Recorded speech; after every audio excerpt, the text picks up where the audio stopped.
volume integral. And so suppose if I keep adding all the line integrals, then it will create an area integral associated with that. So these are the two theorems which will be very much helpful in converting when we perform develop the transport equations. You will see they will become very, very handy. And then we introduce some symbols. This is for your future studies, that how do you really handle using Kronecker delta and the permutation symbol, how to really handle the multi-dimensional variables. And then we do a lot of operations. What we used to do in the form of determinant or matrices at the +2 level. So in the form of these initial notations. Okay. And there, we could now classify the variables. This is like engineering graduate should not talk about only scalar or a vector. Okay, so now you're talking about a 0th order tensor, that is a scalar, first order tensor, that is a vector, and second order tensor is which is called dyad, or which is called the tensor, which in general, in general sense, what do you mean by a tensor? That is a second order tensor. Similarly, you can have a third order tensor, fourth order tensor, fifth order tensor based on what are the operations. Okay, so how do you go about that? We discussed that. Say suppose temperature is a scalar. If I take a gradient of temperature, that becomes a vector. If I take a gradient of temperature, then it becomes a tensor.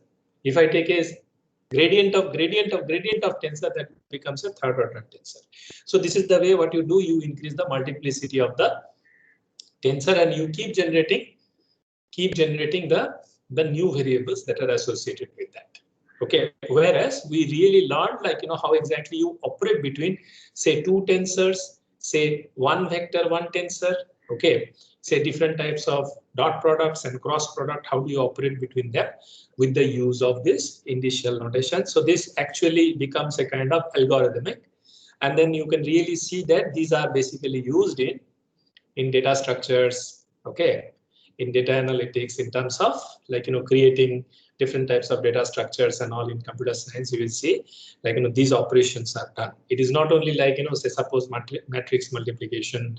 Okay, say suppose you have multi-dimensional matrices of different order and rank. Now how do you operate with them? So this particular mathematics also extends towards that. And then we elucidated the common variables that we are going to encounter, that if velocity is a vector, then divergence of velocity is a scalar, curl of velocity is a vector, but gradient of velocity is a tensor. Now, if tau is a tensor, divergence of tau will be what? It will become a vector. If gradient of s is a vector, then divergence of that will become a scalar. So these exercises we did to see how exactly we arrive at the Laplacian. So this will lead to a Laplacian.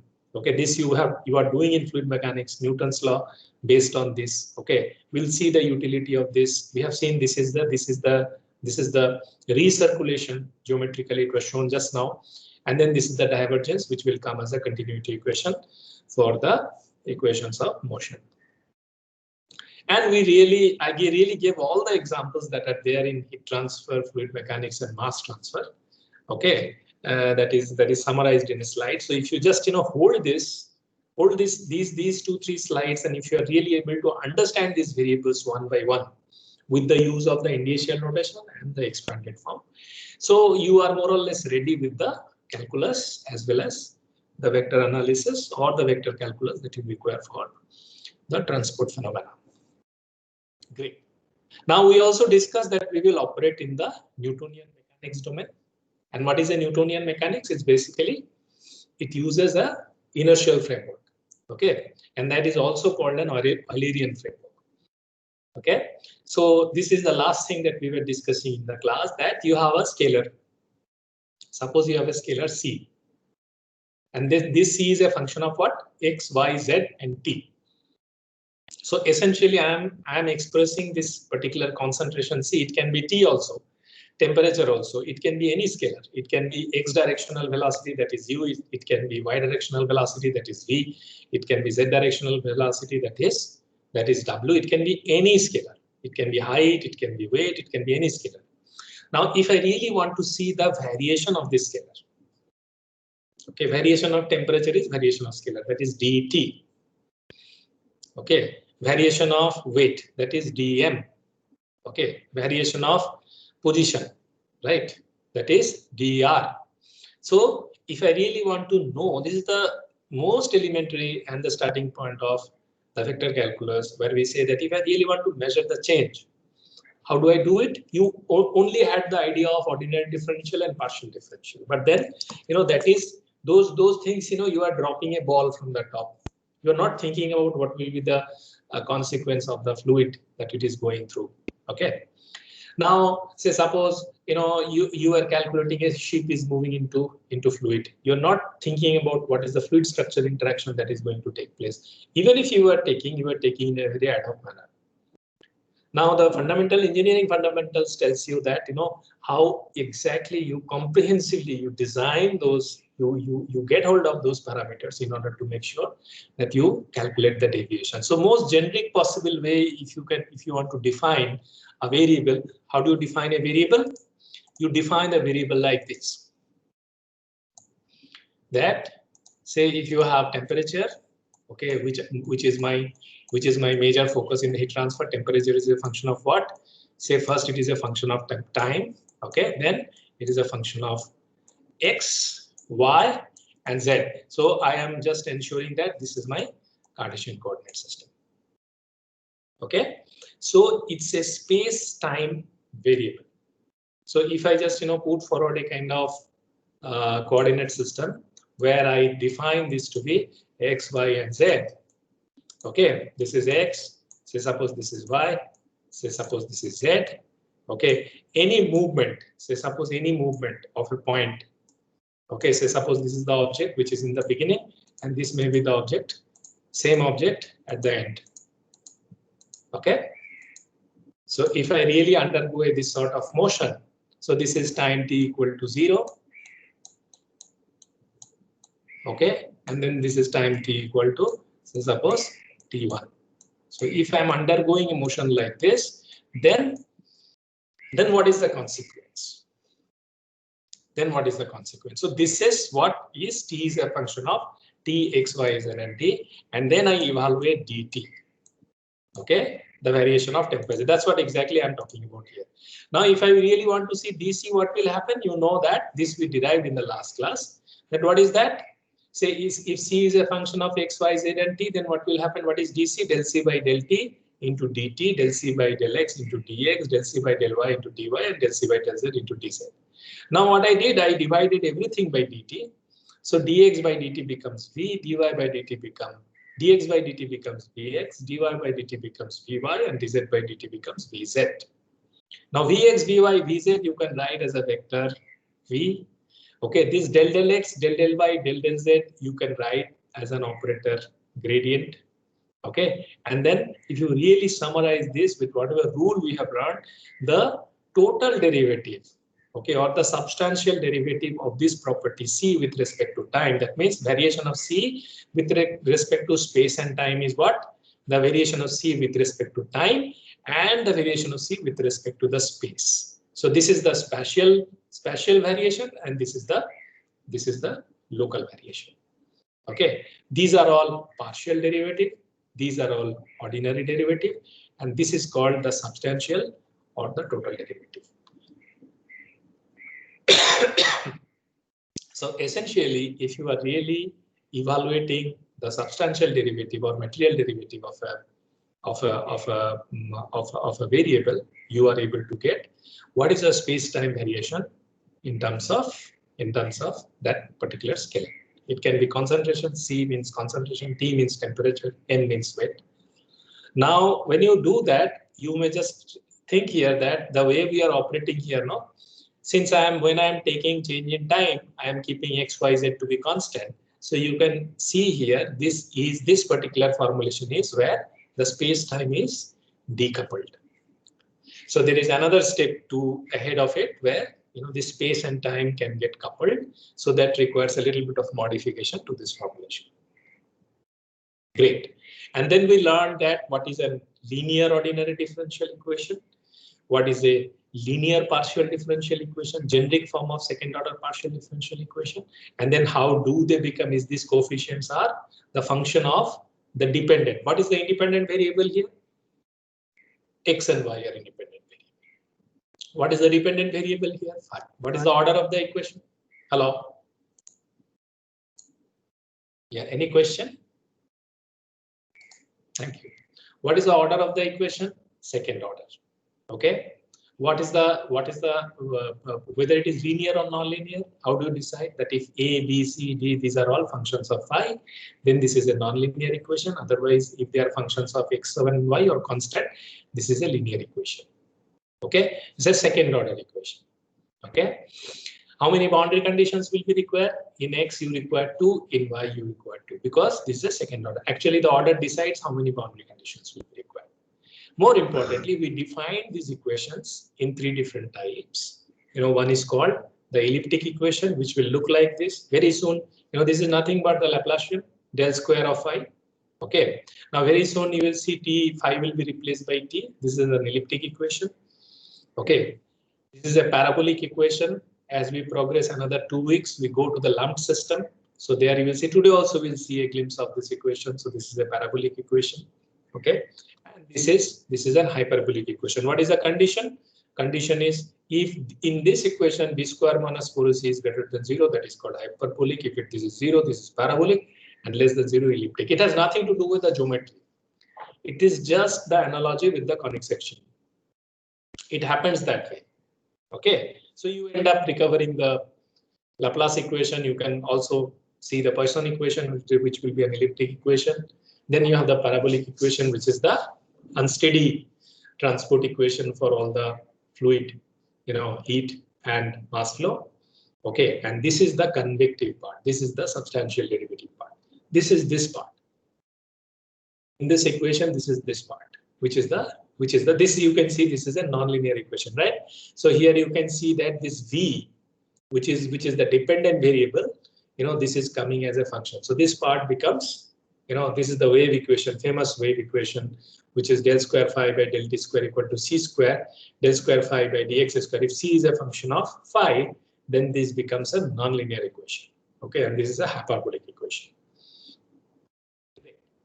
So that actually sets up the whole thing that we want to do in this course. I just wanted to give you the all generic things because it becomes much easier now. You will see, since you have seen all the complicated forms. So whatever you will do in Hallman or like Kern or like all the books that you are following, Senzel. So you will see that the equations will look very, very straightforward. So what is the framework? I need to really, if I really want to study the engineering problems, I need to first do mass balance. I need to do momentum balance. Momentum balance and mass balance you are already doing in fluid mechanics. Energy balance, a part of the energy balance you are doing in thermodynamics. And here you will see the energy transfer process. Okay, so energy balance is more of a thermodynamic angle of the whole system that you are doing in thermodynamics, and here you are going to see the rate of change of this energy, which is the energy transfer process.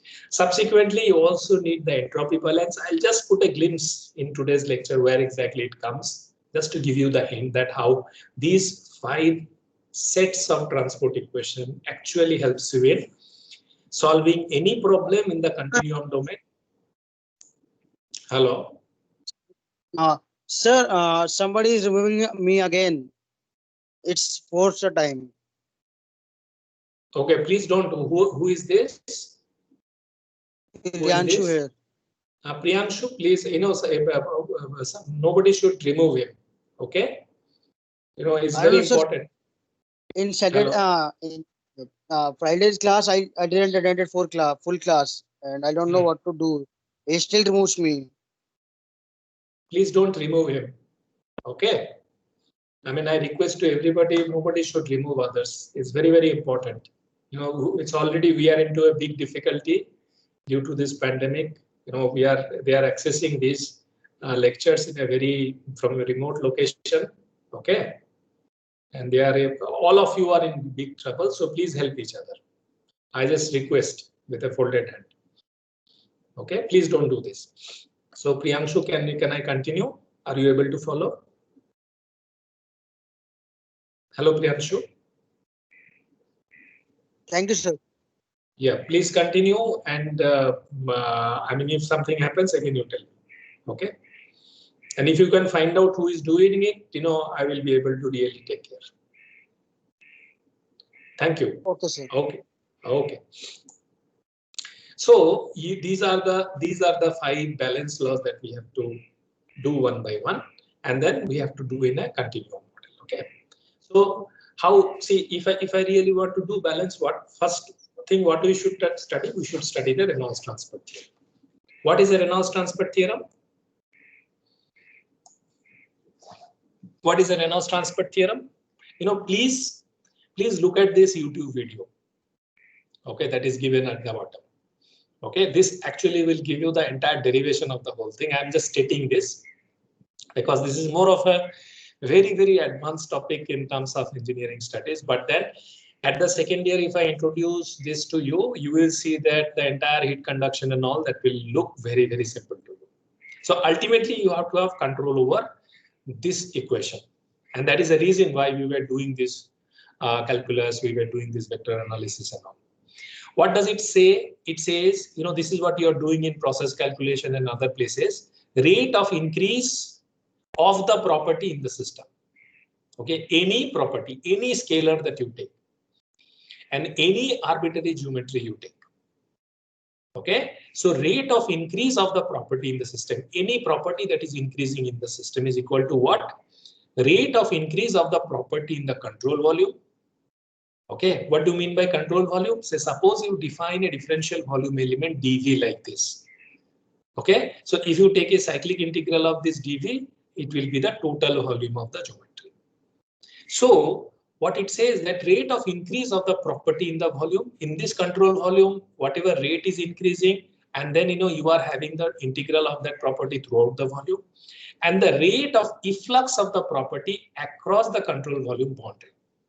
So you may see that some amount may increase in this volume and some amount may increase or decrease through the surfaces. So essentially, if you can think about this bottle, what is happening? There can be, say, suppose there can be some reaction, some heat generation here, and there can be some heat that is coming out through the surfaces. So net change in this particular element, in this particular geometry, is what? Whatever is coming out of the surfaces plus whatever is generated inside. So this gives you the basis for all the balance equation, all the balance equations that are possible. So suppose mass, linear momentum, angular momentum, energy, and entropy balance. Okay, one by one, let us see what is that. So I define a property called phi. This phi is an extensive property, total amount of the property in the system. And then I define a property called small phi, which is this capital phi divided by the mass m. So small phi is the specific property, like say suppose specific internal energy, specific enthalpy. What is that? Enthalpy per unit mass is specific enthalpy. Internal energy per unit mass is internal energy. Okay, so this phi is the extensive property, which is enthalpy, which is free energy, which is internal energy. Okay, any property which is with mass is this particular phi. And any property without, if you divide this phi with mass, that becomes this small phi. Okay, so now I want to know what is the change in space and time, that is d capital phi by dt. This is what we studied here. That what is dc by dt? dc by dt is local change and the changes because of the convected mass. So what is d phi by dt? According to this Reynolds transfer theorem, it is saying that this is the volumetric change. If I just remove phi here, what will happen? Rho dv. dv is the control volume. Rho is mass per unit volume. Okay, this is mass per unit volume. So what you are doing, if I just remove this rho v, what will happen? Cyclic integral of dv by dt means what is the change in this particular volume? This will become basically dv. This v is volume. That's why this sign, this horizontal line is given. So this will become dv by dt. So first the volume can change. And then what you do, if you define this particular volume to be dv, when you integrate over all the volume. And this rho phi is the property. How am I defining rho phi? Why this becomes rho phi? This phi is this phi by m. Okay.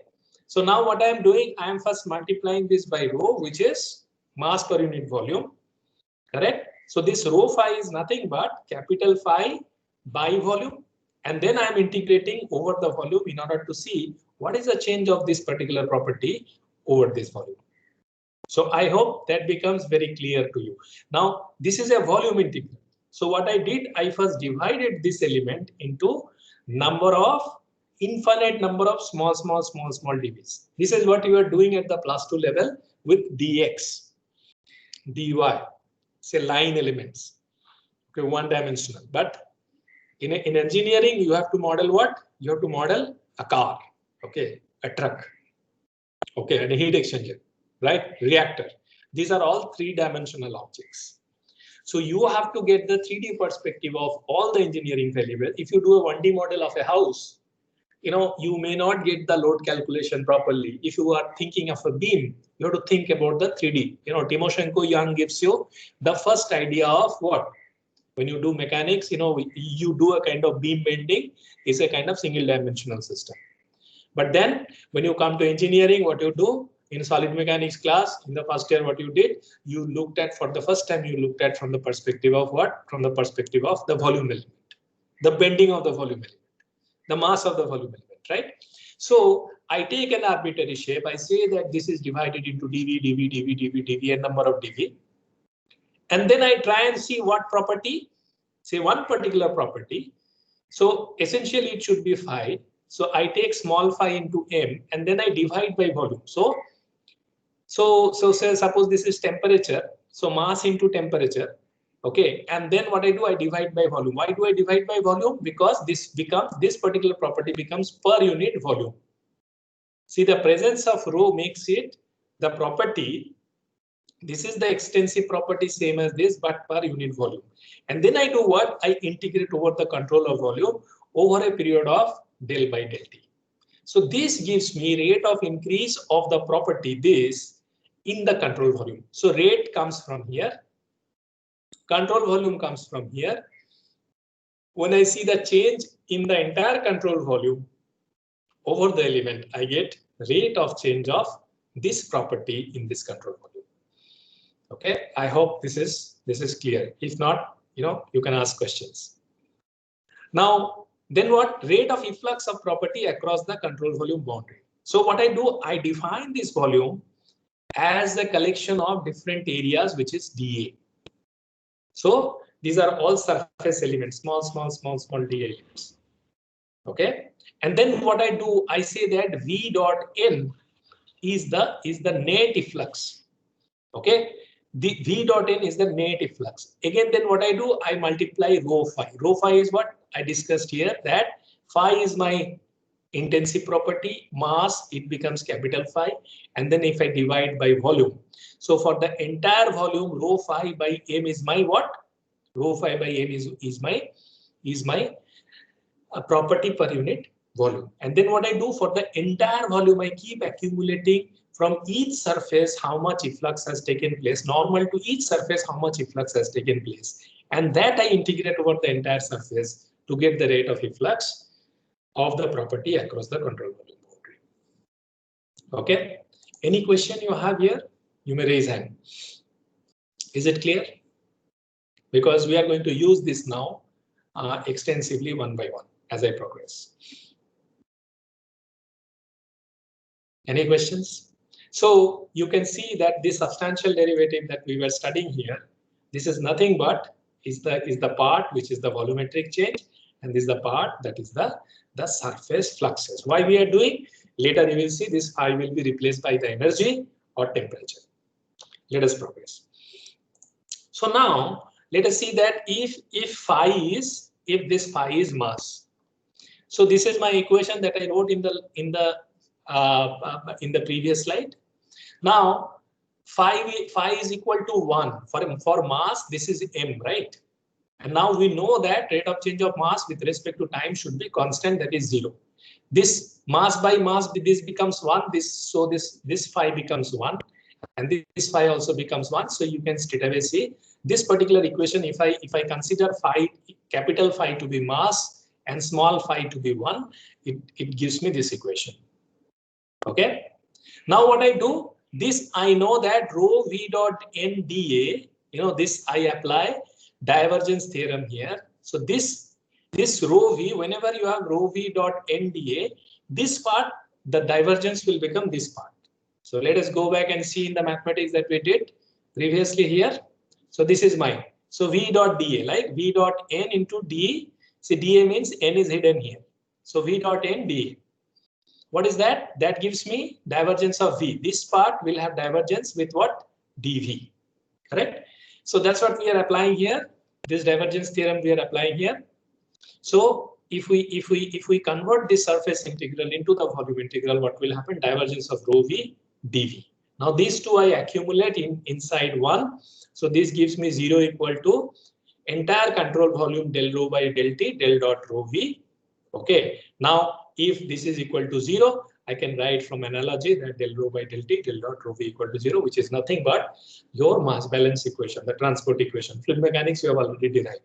Now in this equation, if I consider rho to be constant, that is for an incompressible fluid, you straight away get divergence of v equal to 0 when rho is constant.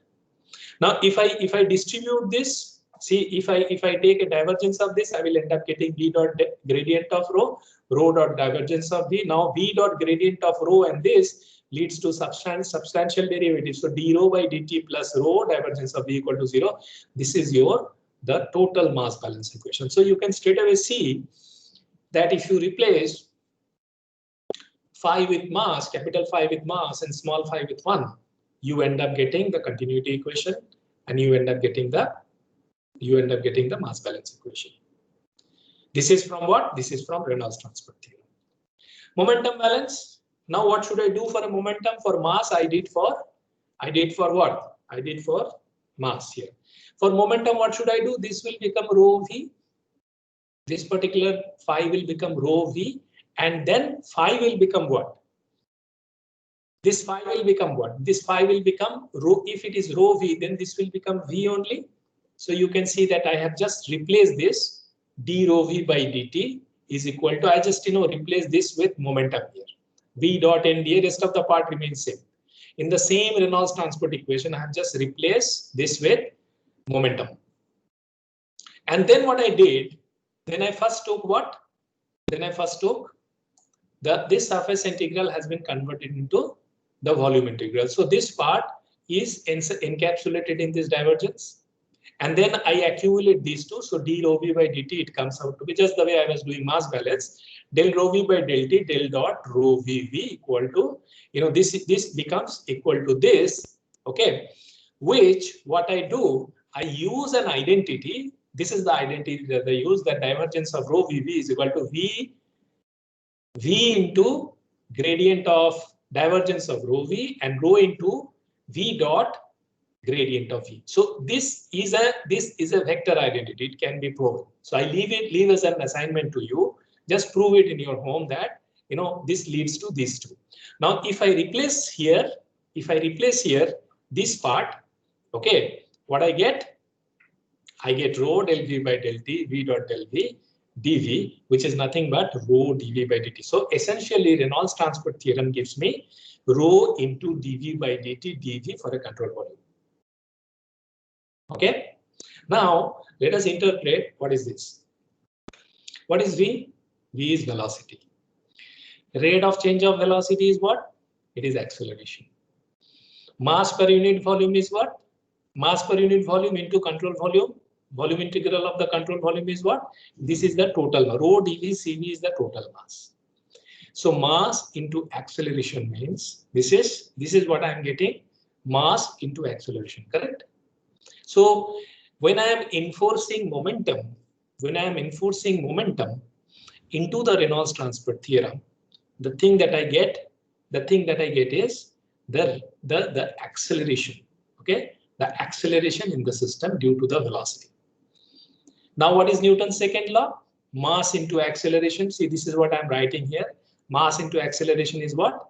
Is equal to the force. So essentially this line tells you that force is equal to mass into acceleration. This is the generic framework of Newton's second law. Okay, this is the generic framework. You know, if here there is no acceleration, this will be zero. That will reduce to the first law, which is a statement of what? Which is a statement of force balance. That means, you know, the force here and the force here. When there is a force balance, what happens? You know, if it is static, it remains static. If it moves, it will keep on moving. Okay, so if these forces, they remain balanced, I'm coming to these forces later. If these are all the forces that I have integrated over in a system, it can be friction, it can be intermolecular forces, it can be gravity, it can be surface tension. If I take all the forces together, if they balance each other, then there is no acceleration. So there are two possibilities: either it will be stationary or it will move at a uniform speed. Otherwise, if there is a force imbalance, that will lead to the mass into acceleration. There comes the second law of Newton's motion, that mass into acceleration is equal to what? The imbalance of the forces which comes from the total force. Okay. Now here what has been given, you can very see that it has been cleverly divided into two types of forces. One is called the body force and the other is called the surface force. Okay, for surface forces which may be acting on this surface, what you do, you take a surface integral. That means you just total up all the surfaces related to the surface forces. And for body forces, again in the similar manner that you did in the previously, see, body force means a volume force, right? So suppose your gravity is much less than the gravity of Earth. So it depends on size. If the particle is big, the gravitational force will be more. If the particle is small, the gravitational pull will be less. So you can largely divide the forces into two parts. One is called the body force and the other is called the surface force. So for surface force, what you do, you integrate the surface force over the surface, you integrate the body force over the volume.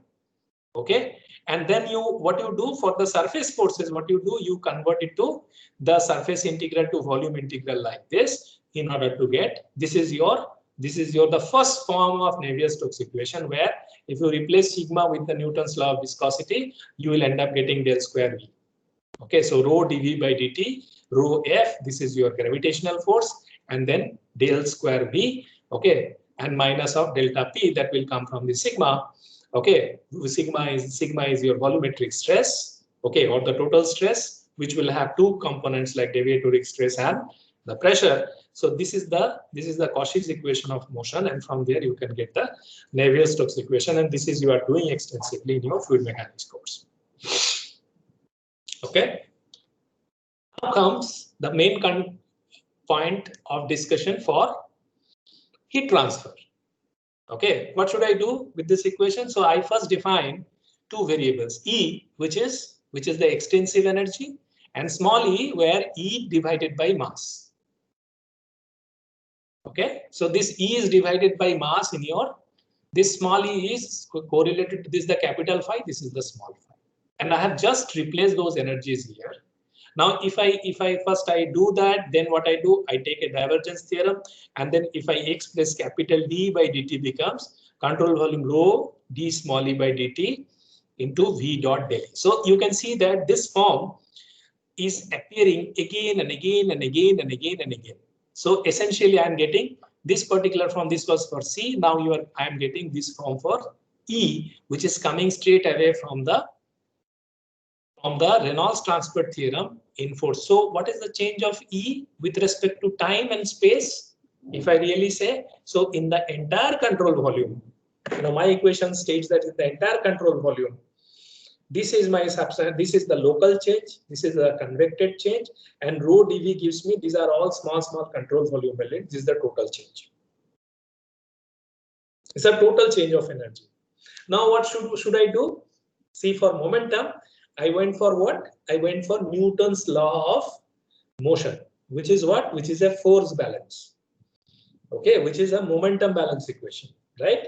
For energy, which balance I will be using this? I'll go for the first law of thermodynamics. What does it say?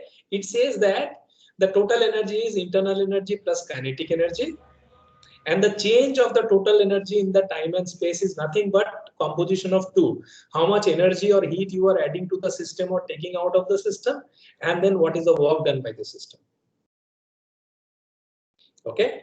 Now, since you have done vector analysis, you can see that this becomes so easy. What is kinetic energy? If v is the velocity vector, if you take dot product between two vectors, two velocity vectors, okay, you end up getting what? Half v square. This is ET is an intensive property, because if you multiply this with mass, you end up getting the real energy, real total. So this energy is a specific energy, right? Now, so now rate of work done is one part, and rate of heat addition is another part. Rate of energy flux across the surface, and rate of work done by external forces.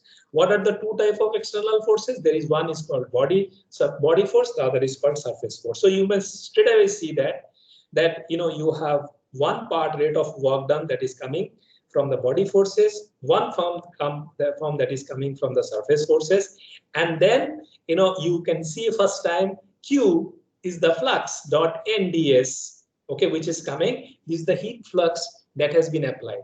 And later on, you will see there will be one heat generation term that can also be applied here, that is generated inside. Okay.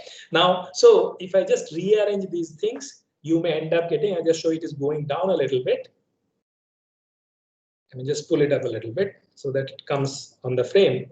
So you may see the equation will come out to be, this is the part which is coming from the Reynolds transport equation, right? This is the total energy, which is a combination of what? This is coming from all the surface body forces. This is coming from all the surface forces. And then this is my divergence of Q, which is the rate of change of heat, due to the heat flux and heat generation. So this is my equation.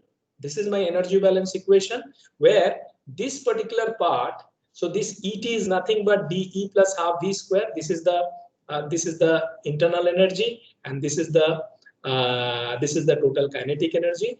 And this part, okay, you can really, if you really go for, you can also do a Reynolds transport theorem.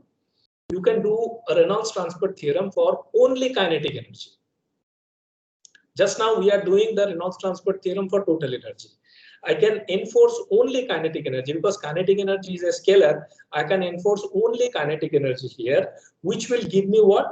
Which will give me this transport equation. Okay.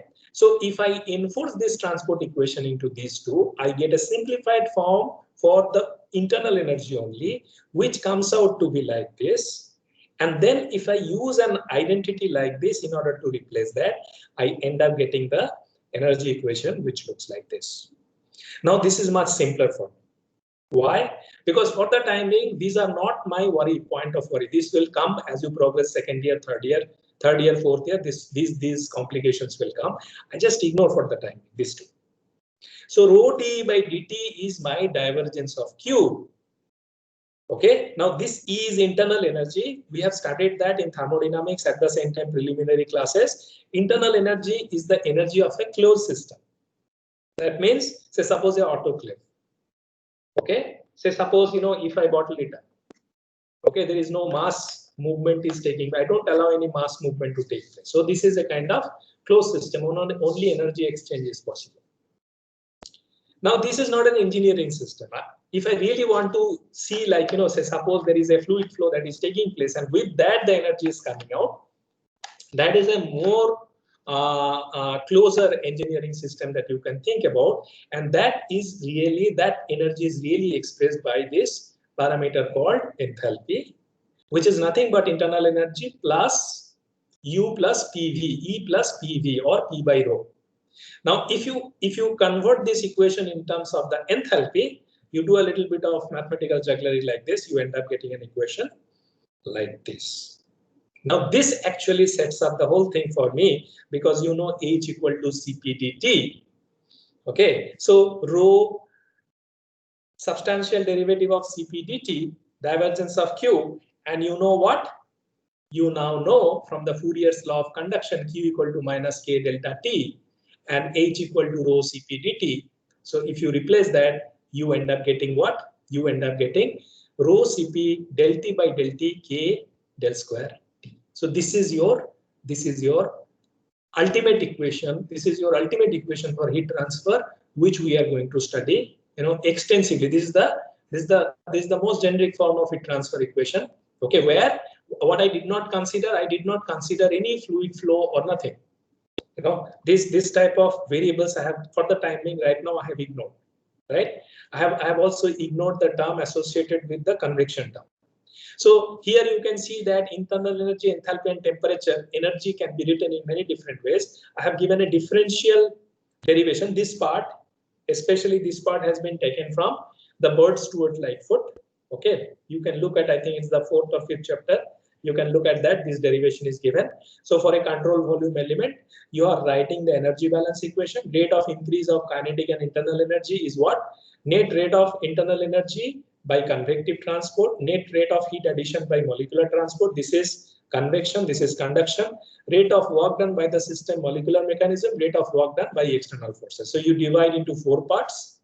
You just keep adding each and every component, and then if you do a balance, you end up getting the same balance that you had obtained here, which is coming from the Reynolds transport equation. Okay, you get the same internal energy balance there. And then what you do, you enforce the logic of H equal to U plus PV to get what? You can see here,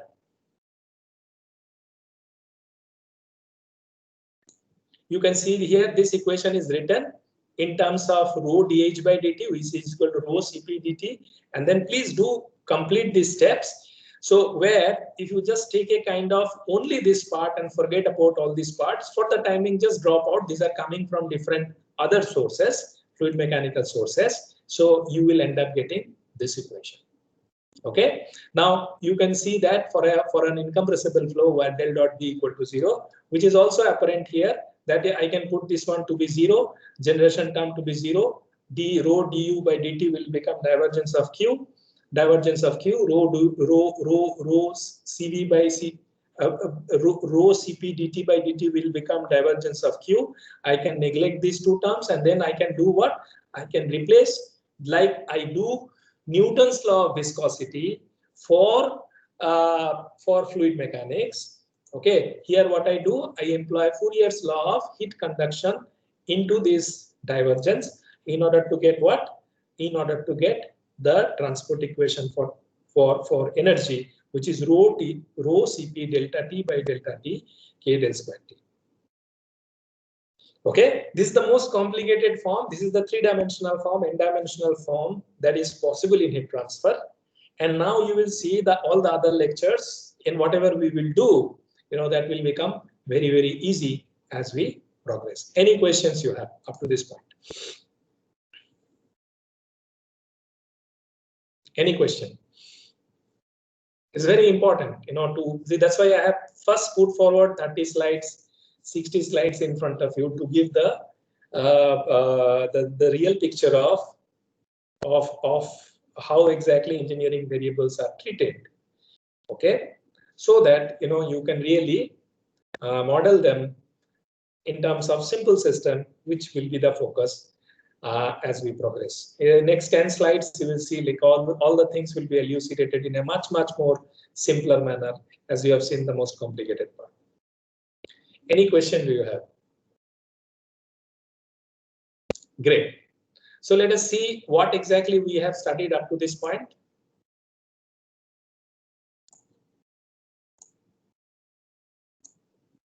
Okay.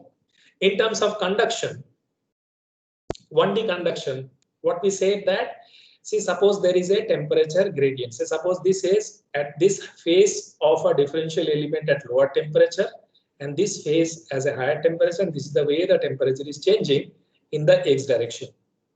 So I can say Qx is the flux that is coming in through the surface, which has an area of A, and then Qx plus dx is the flux that is going out. So Qx can be written as minus Ka dt by dx. Okay. Now, if I do a shell balance here, what will happen? Qx will be minus Ka dt dx, and Qx plus dx will be what? Qx plus dx will be minus Ka del t by del x. So this is this del t by del x at x plus dx, and this del t by del x is at x. Okay. Now, what is the energy balance? Energy conducted in the left phase plus heat generated within this element equal to change in the internal energy of the system plus energy conducted through the right phase. So this is the way I write the energy balance equation.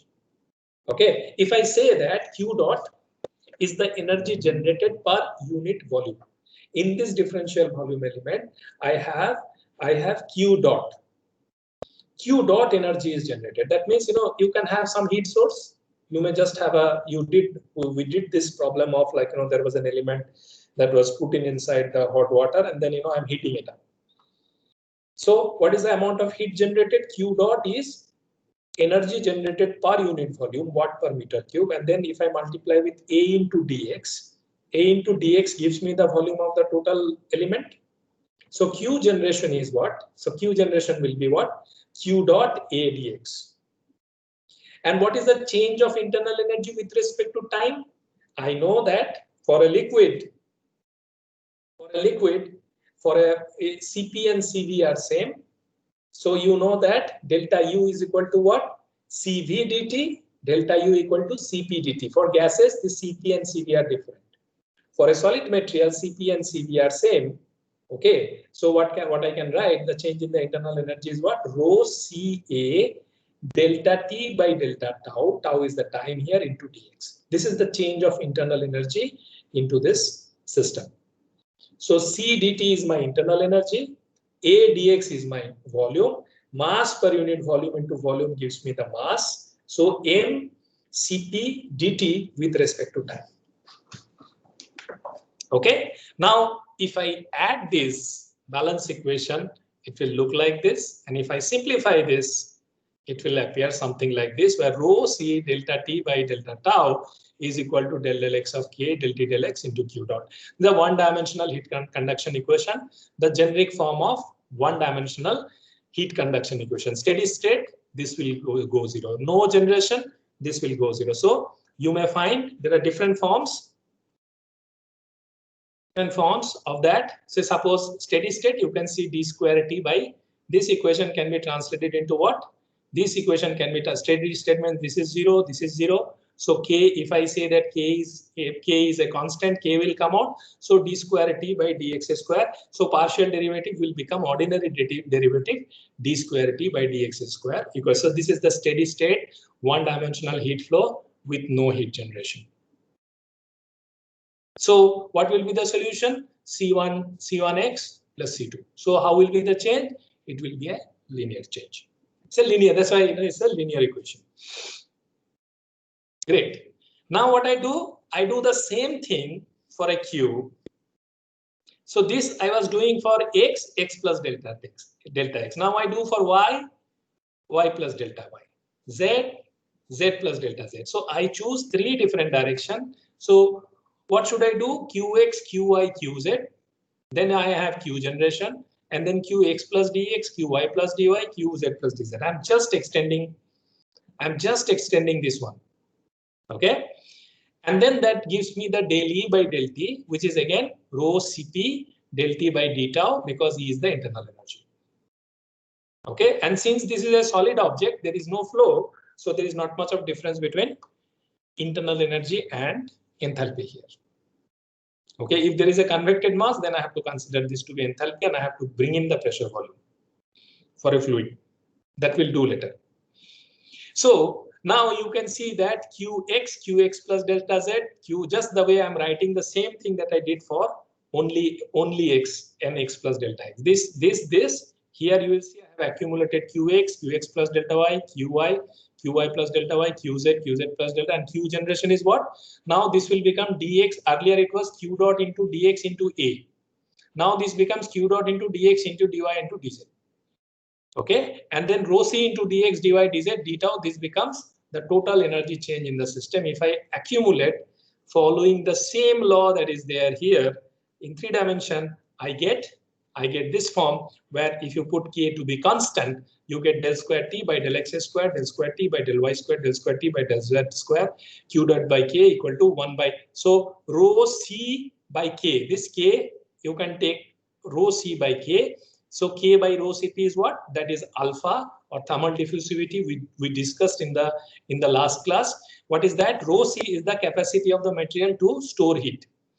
K is how exactly you conduct a particular place, how much heat can be stored and how much can be conducted. That is the measure of thermal diffusivity. When the temperature arrives, I can store it. When the money comes to me, I can store it or I can spend it. Spending is related to the conductivity of the system. Storing is related to the storage capacity of the system. So you can see that this becomes del square T by del X square, del square T by del Y square, del square T by del Z square, Q dot by K equal to 1 by K, 1 by alpha dt by dt. And this is what exactly we were studying here, that rho Cp delta T by delta T equal to K del square T. The generation term I have neglected here. So you can see that using the differential volume element also, we end up getting the same equation. Okay, in the cylindrical coordinates, in the cylindrical and spherical coordinates also, they appear very nicely, like the way it is seen, the transformations and all, like, you know, cylindrical and spherical coordinate, they also seen like that. This I will take up in the next class. Okay, so now you can see for this equation can be asymptotically, this equation can be asymptotically reduced to, say, for a steady state one dimension, it is like this. Okay, for cylindrical coordinates, this is like this. With heat generation, steady state heat generation, it looks like this. So you can see that I'm just taking this term and this term. For steady state, no heat generation, this is equal to 0. For steady state with heat generation, these are 0, this is 0, so these two.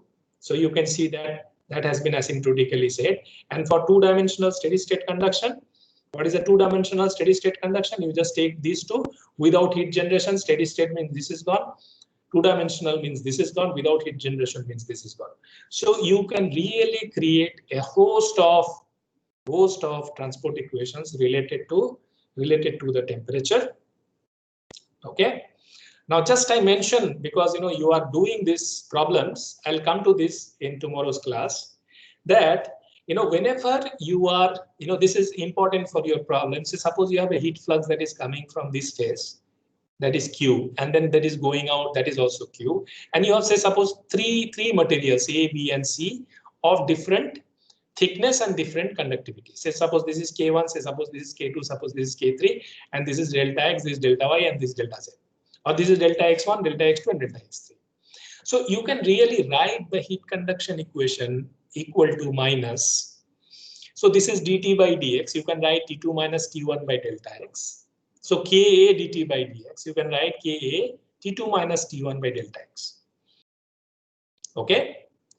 Now in this equation, okay, this delta X by Ka, delta X by Ka, this particular parameter is called the resistance. Okay, this is like an electrical circuit, and these three are in series resistance. How is that? The point is that, say suppose there is a electronic conduction, okay, and you have three different metals inside. So what will happen based on the resistivity of the material? So what will happen? This will be R1, this will be R2, this is R3. And then what you do for a series resistance, you just keep adding R1, R2, and R3. Okay. So then what happens? V equal to IR. So you have to first get the effective resistance in order to, for a given potential, what will be the current. Same here. See, if you have this to be T1 and if you have this to be T4, okay, in between the delta X by Ka gives you the resistance of this. Delta XB by KBA gives you the resistance of this. Delta XC by KCA gives you the resistance to this. That means as the thickness will be more, there will be more resistance.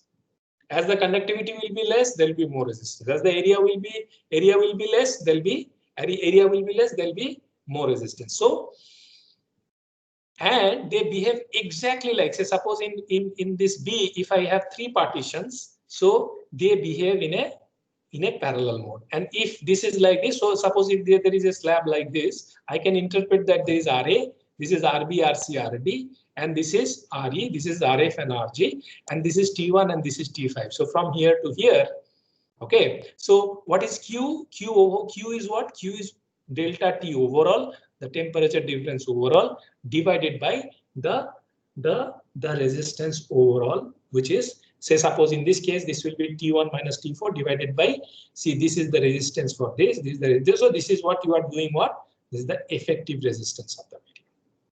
Okay, so I just wanted to tell this in today's class because you are doing some of the problems related to this and simpler problems, and later on you will see, like, this we will do for even more complicated problems. But today's class, I just wanted to focus upon the derivation of this generic transport equation. What type of equation is this?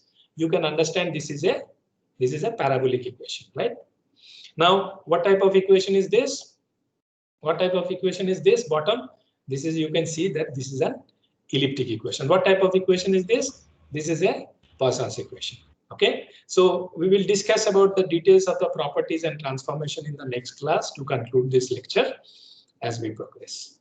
Any questions?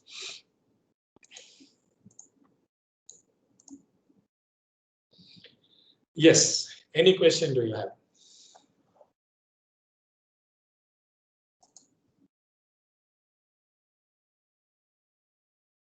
Hello? Any question? Great. Since there is no question, thank you. Okay, so we'll meet tomorrow at about 12 noon. Okay, thank you. Thank you so much.